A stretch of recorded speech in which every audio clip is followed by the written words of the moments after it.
Assalamualaikum warahmatullahi wabarakatuh. Bismillah, walhamdulillah, wassalatu wassalamu ala rasulillah wa ala alihi wa sahbihi wa mawalah, amma ba'du.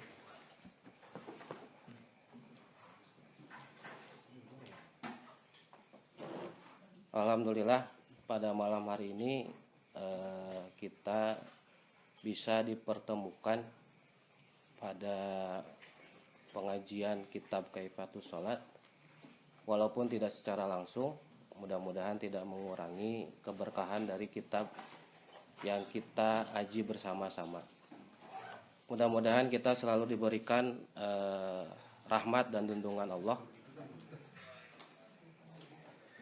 dan semua dari kita, keluarga, kerabat, semoga diselamatkan dari wabah yang sekarang sedang berlangsung, yaitu COVID-19. Mudah-mudahan kita diselamatkan oleh Allah Subhanahu wa Ta'ala dan dijauhkan dari wabah ini. Amin Allahumma amin. Perlu diketahui bahwa ini bukan mengaji sebenarnya, tapi ini adalah mutolaah bersama. Jadi mungkin banyak dari saudara-saudara yang sudah pernah mengaji Kaifatus Shalat, atau mungkin sedang mengaji, atau bahkan ada yang sudah mengajarkan kitab ini. Jadi sebenarnya ini saya hanya mengulang aja, bukan berarti saya sudah bisa, tapi kita sama-sama mempelajarinya gitu. Jadi kalau nanti ada koreksi, silahkan di komentar di IG-nya. Kalaupun nanti ada pertanyaan, silahkan dikomentari juga. Mudah-mudahan pada pertemuan selanjutnya bisa dijawab. Kemudian live ini bisa disaksikan di IG Al-Masturiah dan juga di IG Ansor Sukabumi. Jadi silahkan bagi yang belum memfollow-nya, di-follow aja IG Al-Masturiah dan IG Ansor Sukabumi, karena ini menjadi wasilah kita bisa mutolaah bersama kitab Kaifatus Shalat ini.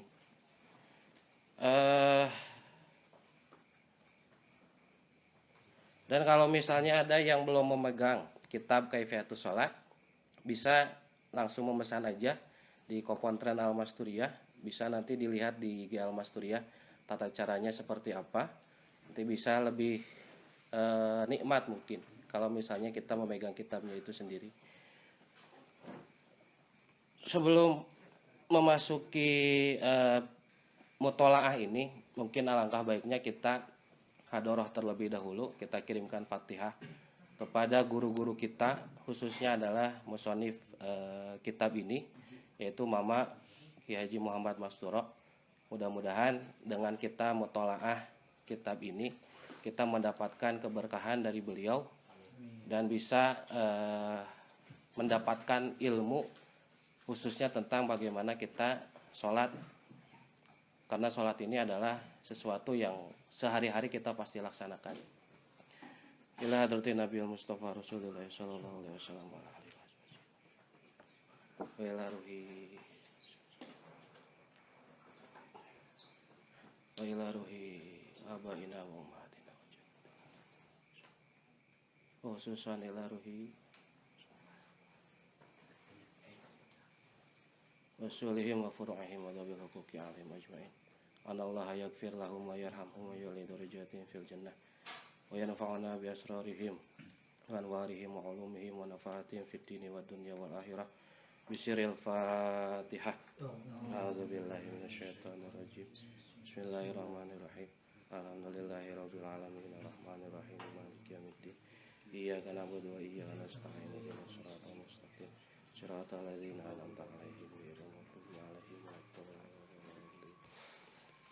Pada kesempatan kali ini mungkin saya nggak langsung ke materi ke materi kitabnya, tapi ingin sekedar memberitahukan atau memperkenalkan apa kitab yang akan kita aji. Jadi kita harus mengenali dulu kitabnya, siapa pengarangnya, bagaimana pembahasannya. Jadi saya ingin memberikan anatomi secara sederhana dari kitab Kaifiatus Sholat ini. Jadi sebenarnya kitab Kaifiatus Sholat ini adalah mankulat. Kalau mankulat itu hanya nukilan saja, tukilan-tukilan dari berbagai kitab. Ada beberapa catatan yang sudah saya coba cari, coba saya telusuri terkait kitab ini. Jadi untuk kitab Kaifiatus Sholat ini adalah mankulat tentang bagaimana tata cara kita melaksanakan sholat, utamanya ketika sholat fardu menurut madhab Imam Syafi'i. Nah, jadi tidak keluar dari madhab Syafi'iyah. Kalaupun nanti mungkin dalam penjelasannya ada penambahan-penambahan dari beberapa madhab yang lain, itu hanya sekedar pembanding saja. Tapi utamanya adalah kitab ini menerangkan bagaimana tata cara sholat dalam madhab Syafi'iyah, bukan dari madhab Hanafi, dari madhab Maliki ataupun dari madhab Hambali, tapi khusus di madhab Syafi'iyah. Nah, kitab ini pembahasannya kalau mau kita bedah ada 3 pembahasan, yaitu yang pertama arkanus sholat, kemudian sholat jamaah, di dalamnya nanti ada sholat Jumat dan sholat berjamaah yang lainnya. Kemudian yang ketiga adalah udur-udur atau rusoh atau alasan-alasan yang sekiranya bisa kita meninggalkan sholat berjamaah itu. Nah, yang pertama itu adalah arkanus sholat. Arkanus sholat yang ada dalam kitab ini adalah sebanyak 17 rakaat. Kalau misalnya ada yang nanya apakah memang 17 rakaat, semua ulama berpendapat seperti itu, maka jawabannya tidak. Jadi kalau menurut Mama Kiai Haji Muhammad Masturo ini, rukun sholat itu ada 17.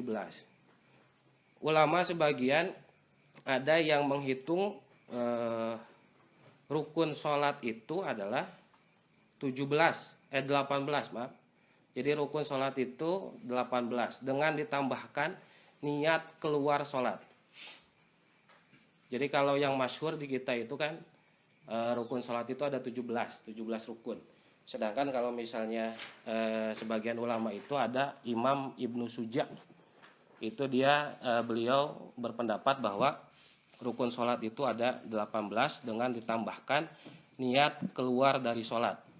Tapi yang masyhur pendapatnya adalah bahwa niat keluar sholat itu hanya sunnah, bukan sebagai rukun. Kemudian ada juga ulama yang berpendapat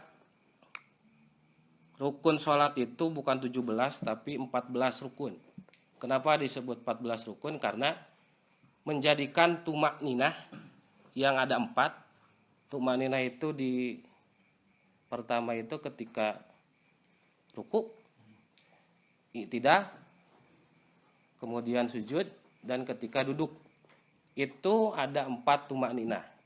Nah, sedangkan ada ulama yang menyatukan tumak ninah dalam 4 tempat itu menjadi 1 rukun saja.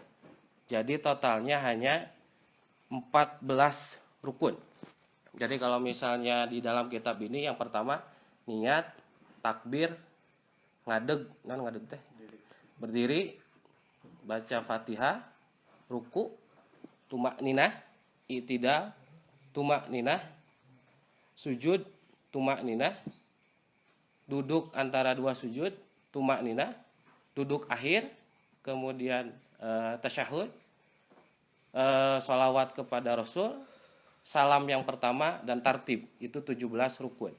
Nah, ulama sebagian berpendapat tumak ninah yang ada 4 itu dijadikan 1 rukun saja, jadi jumlahnya hanya 14 rukun. Dan ada juga yang menyatakan rukun sholat itu ada 19 rukun. Jadi seperti misalnya Imam Al-Ghazali yang tadi 17 rukun itu ditambahkan harus kornun niyah, membarengkan antara niat dengan takbir, dan juga ditambahkan rukun sholat itu harus khusyuk. Jadi kalau menurut Imam Al-Ghazali, kita itu sholat nggak bakalan sah kalau tidak khusyuk. hese benernya. Hari-hari khusyuk pasti hese gitu. Jangankan kita, Nabi pun pasti ada kalanya tidak khusyuk.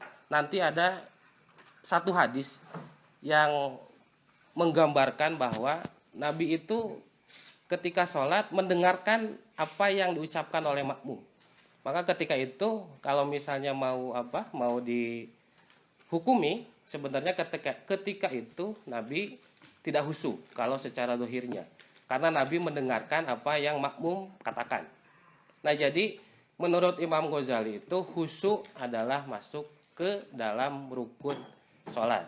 Nah untungnya Mama Kiai Haji Muhammad Masturo ini tidak memasukkan khusyuk menjadi rukun sholat. Lamun khusyuk asup kana rukun sholat, hese sahna tong boroning nu ngadengekeun, nu ngomong ge moal sah wae kitu ta salatna. Sabab khusyuk mah hese. Hari keur salat ingat kana hutang. Anu jomblo ingat ka kabogohna, teuing kabogoh saha gitu.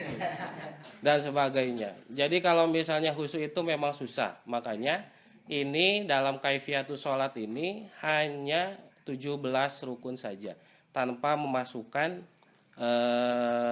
khusyuk menjadi rukun di dalam sholat seperti yang dinyatakan oleh Imam Al-Ghazali. Kemudian pembahasan yang kedua itu nanti adalah sholat berjamaah. Sholat berjamaah nanti di dalamnya itu termasuk sholat Jumat. Kemudian nanti akan dibahas juga bagaimana hukum-hukum yang terkait kepada imam dan kepada makmum. Jadi nanti imam anjurannya seperti apa, makmum anjurannya seperti apa, nanti kalau masbuk seperti apa, ketika masbuk sholat Jumat harus niat seperti apa dan sebagainya. Itu nanti akan dibahas pada pembahasan yang kedua, yaitu pembahasan tentang sholat berjamaah. Kemudian yang terakhir itu adalah pembahasan tentang udzur-udzur yang memperbolehkan kita meninggalkan sholat berjamaah ataupun sholat Jumat. Sebenarnya mungkin agak menarik kalau misalnya kita membahas udzur itu, karena sangat berkaitan sama kondisi sekarang ini.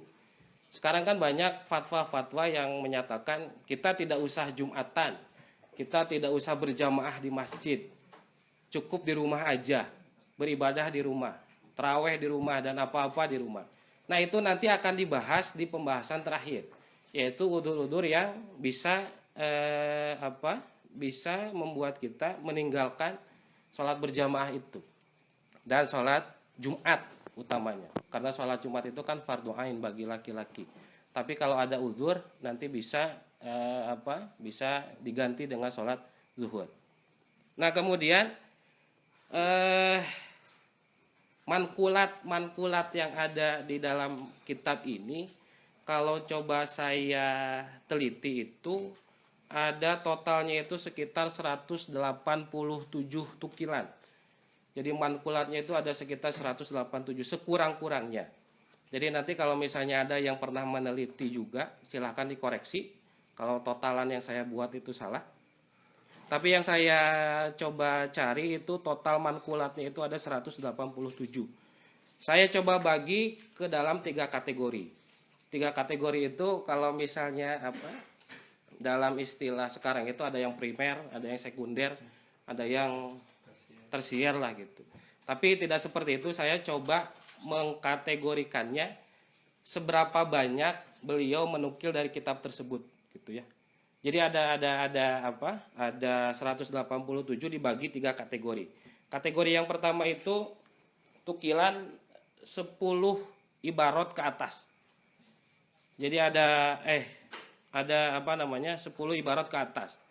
Ada 5 kitab. Yang pertama itu adalah Al-Bajuri, karya Ibrahim Al-Bajuri, bukan Bajuri mantek ya, tapi Bajuri yang yang fikihnya.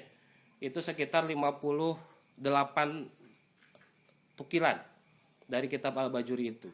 Kemudian yang kedua dari Fathul Mu'in, karya Jainuddin Al-Malibari, itu totalnya 45 tukilan. Kemudian ada I'anatut Thalibin, karya Muhammad Syato Ad-Dimyati, totalnya itu ada 24 tukilan. Kemudian ada Minhajul Qawim, karya Ibnu Hajar Al-Haytami itu 11 tukilan. Kemudian ada Takrib karya Abu Syuja itu 11 tukilan. Itu yang 10 ke atas tukilan-tukilannya. Kemudian kategori yang kedua itu adalah 5 ke atas tapi tidak sampai 10. Ada 3 kitab. Yang pertama Syarah Sittin, karangan dari As-Saibani atau As-Sibani. Kemudian ada juga Safinatun Najih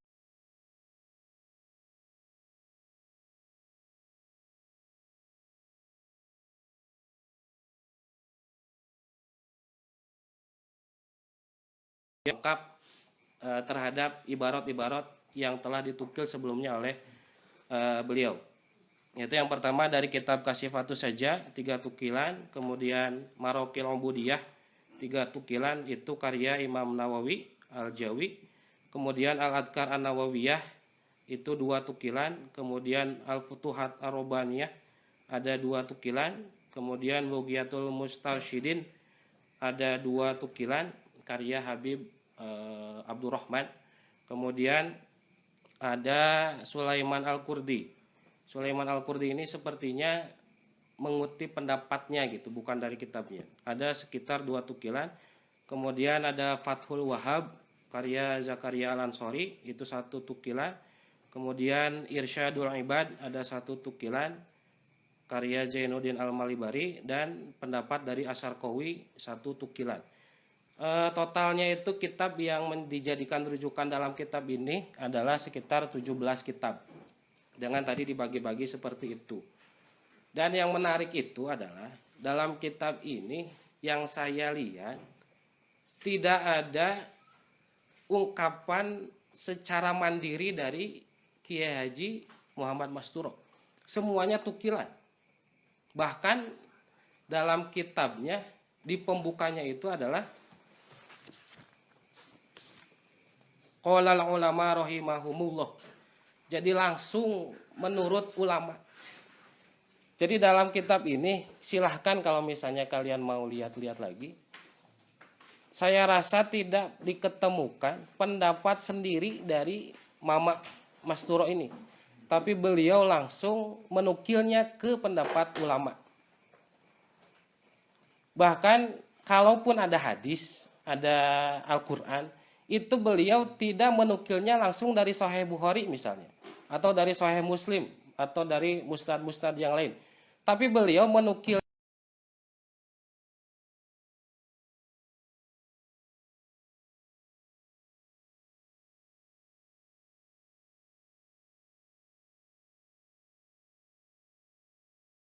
sahihnya dan sebagainya, agar validasinya kuat gitu. Tapi kalau Mama Masturo ini tidak, beliau langsung mengkutipnya itu bukan dari Sahih Bukhari-nya, tapi dari kitab. Jadi hadisnya itu sudah ditukil oleh ulama, mamanya mengikuti ulama yang menukil hadis itu gitu. Saya agak tertegun lah intinya. Dulu ketika kuliah S1 dan S2 itu dipaksa untuk melihat langsung kepada kitab intinya, kesohehnya gitu. Dan mencoba untuk memformulasikannya sendiri. Ketika mempelajari kaifiatus salat ini, kayak di naonnya ngaranna teh. Siga disentil lah sama mama itu. Tongowanian lamun misalnya areka hukuman hiji perkara teh. Da maneh mah lain ulama gitu. Bahkan semua yang ada dalam kitab ini tidak akan terlepas dari pendapat ulama. Makanya sekarang itu sudah sangat jarang orang yang mengikuti ulama. Malah lebih banyak yang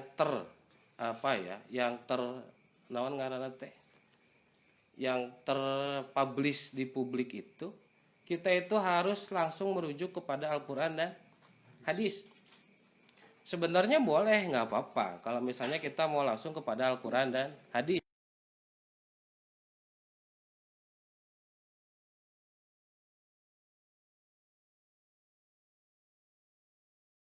Belum. Kalau misalnya sekiranya belum, ya nggak usah berani-berani langsung ke Al-Quran ke hadis, karena kita tidak mumpuni untuk ke sana. Karena syarat-syarat mujtahid itu kan banyaknya. Kudu apal Sahih Bukhari, kudu hafal Sahih Muslim, kudu hafal Al-Qur'an, kudu bisa mantek, kudu bisa balagoh, kudu bisa alat dan sebagainya. Kalau sudah mencukupi itu, kalian bisa memformulasikan suatu hukum dari dalil-dalil syariat, itu nggak apa-apa, nggak jadi masalah. Tapi kalau misalnya sekiranya kita masih awam, ya jangan berani-berani seperti itu. Kalaupun ada gerakan, mari kita kembali ke Al-Quran dan Sunnah. Ya mari gitu. Cuman jangan sendiri. Kita perlu orang yang memang bisa melakukan itu. Kalau kita bisa silahkan. Tapi kalau tidak bisa ya kita ikutin ulama. Ini yang ada dalam kitab sosok Mama Masturo, pendiri pesantren, itu nggak sampai berani mengeluarkan hukum sendiri. Malah mengikuti ulama. Ya mengikuti ulamanya ya berarti sesuai dengan sesuai dengan yang diyakini keulamaannya oleh Mama Masturo. Ya diantaranya itu adalah kitab-kitab yang ditukilnya, yang sebanyak 17 kitab itu. Nah, jadi kita itu harus dari kitab ini kita bisa ambil kesimpulan kita itu harus bermadhab. Kita tidak bisa tanpa madhab. Karena ada perkara-perkara yang mungkin itu tidak bisa diselesaikan hanya oleh Al-Quran. Ataupun terjemahan Al-Quran. Tapi kita harus melihat dari pendapat ulama bagaimana menafsirkan Al-Quran itu. Bagaimana menafsirkan hadis itu. Contoh yang gampang adalah kita setiap hari itu membaca surat Al-Fatihah. Di ayat terakhir itu adalah ghairil maghdubi alaihim waladdallin. Itu biasanya dalam tafsiran itu tidak disebutkan maksudnya siapa ataupun disampaikan maksudnya siapa tapi tidak terperinci secara lebih jelas. Kan kalau misalnya di tafsiran itu ghairil maghdubi alaihim waladdallin itu kan kaum Yahudi dan kaum Nasrani. Jadi kita itu berdoa agar tidak diberikan jalan sebagaimana orang Yahudi dan orang Nasrani. Yang perlu kita teliti lagi, apakah memang semuanya orang Yahudi dan orang Nasrani itu tersesat dan dimurkai oleh Allah? Apakah memang dari dulu seperti itu? Kalau di terjemahan itu nggak ada. Tapi kalau misalnya kita coba lihat tafsirannya, penjelasan dari para ulama, yang ditaklif dalam ayat itu adalah Yahudi dan Nasrani sekarang. Tapi kalau yang zaman dulu, yang Yahudi mengikuti Nabi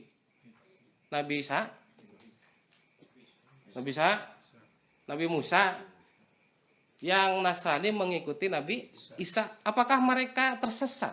Apakah mereka dimurkai oleh Allah? Padahal mereka itu ya Nasrani ya Yahudi. Kalau dalam terjemahan itu pasti kita menyimpulkan semua Yahudi, semua Nasrani itu tersesat dan dimurkai Allah. Tapi kalau dilihat tafsirannya tidak semuanya. Bisa jadi yang dulu itu pengikut Nabi Isa itu tetap dia berada dalam Shiratal Mustaqim. Dan begitu pula orang-orang yang mengikuti Nabi Musa ketika dulu. Ya dia tetap juga berada dalam Shiratal Mustaqim. Nah makanya kalau misalnya kita mengandalkan terjemahan itu agak naif. Kalau misalnya menyatakan dia sudah paham terhadap Al-Quran atau hadis. Karena semua yang ada dalam Al-Quran, dalam hadis itu, kalau saya pribadi bilang, itu bahan mentahnya. Yang sudah jadinya itu fikihnya. Cara membuatnya itu usul fikihnya. Jadi kalau misalnya Al-Quran itu gampangnya gini lah. Ada seorang koki, ya, koki teh chef. Kalau mau bikin sayur asam. Sayur asam itu kan butuh bahan apa aja? Asam, nanti jagung, kacang, nanti tangkil yang segala rupa we pokoknya. Itu bahan-bahannya itu merupakan dalil-dalil syariat. Itu Al-Qur'annya, itu hadisnya. Nanti dalil pun sebenarnya ada banyak. Ada qiyas, ada ijma, ada istishab, ada istihsan, istislah dan sebagainya. Nah, itu adalah dalilnya, bahan mentahnya. Jadinya itu adalah sayur haseumna, ya. Anu sudah tinggal makan. Cara mengolahnya itu adalah pakai usul fikih, pakai metodologinya. Jadi kita kalaupun misalnya tahu bahannya, belum tentu bisa mengolahnya. Bisa jadi saha Pak Desur apal ya sayur haseum teh bahanna naon wae. Tapi ketika dia tidak bisa mengolahnya, itu tujuannya bukan menjadikan sayur asem. Tapi bisa jadi malah apanya? Bala-bala lah dan yang lainnya. Nah, kita kalau misalnya tidak bisa mengolahnya, cukup aja langsung mengkonsumsi sayur asemnya. Gak usah berani-berani mengolah itu bahan-bahan menjadi sayur asem. Kalau sayur asem misal harus pakai air. Ya.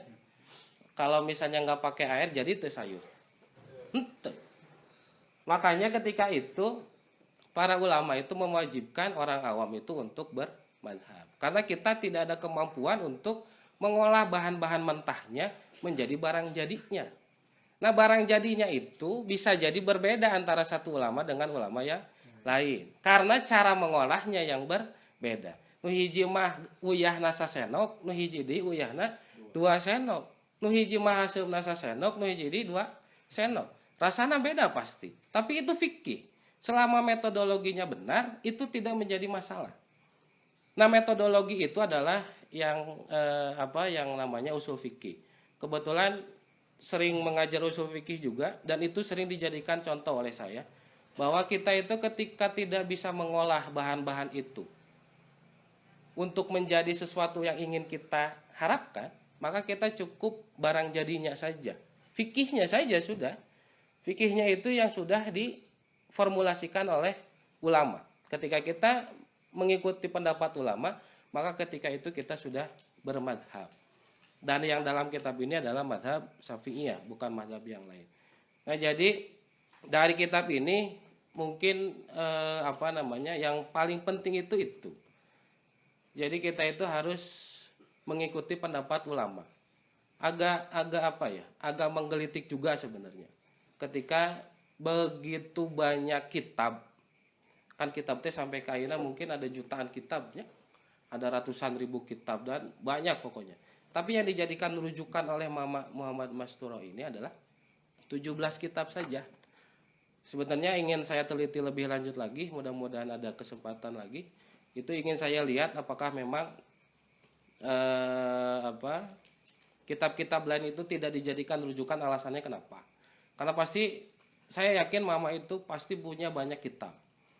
Karena di rumah kakek itu ada satu lemari kitab yang itu sudah berusia mungkin sekitar puluhan tahun gitu ya. Dan itu kitab-kitabnya sudah ada sebagian yang rusak gitu. Saya ngiranya itu peninggalan dari mama gitu. Walaupun mungkin ada di rumah-rumah yang lain, tapi mungkin itu sebagian punya mama, sebagian punya kakek. Pengen dicari lagi apakah memang alasannya itu karena memang kitab yang tersedianya itu saja, atau mungkin karena memang pilihan mama itu. Pilihan mama sesuai dengan yang diyakini beliau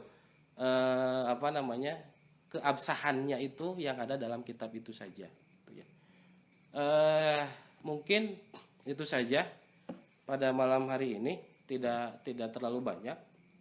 Kita mulai masuk materi mungkin pertemuan berikutnya malam besok, masuk ke muqaddimah dan ke rukun-rukun sholat yang pertama.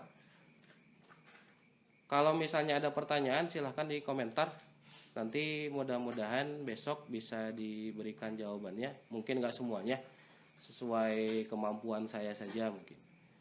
Sekali lagi saya menekankan ini bukan ngaji bareng, tapi ini mutolaah bareng terhadap kitab yang pernah kita pelajari atau yang sedang kita pelajari atau yang sedang diajarkan kepada yang lain. Jadi kalau ada salah, ada kekurangan, silakan dikoreksi di komentarnya, dan nanti mungkin akan saya klarifikasi lagi pada pertemuan berikutnya. Sekian pada kesempatan kali ini, kurang lebihnya mohon maaf. Wallahul muwaffiq ila aqwamit thoriq wal afu minkum. Wassalamualaikum warahmatullahi wabarakatuh.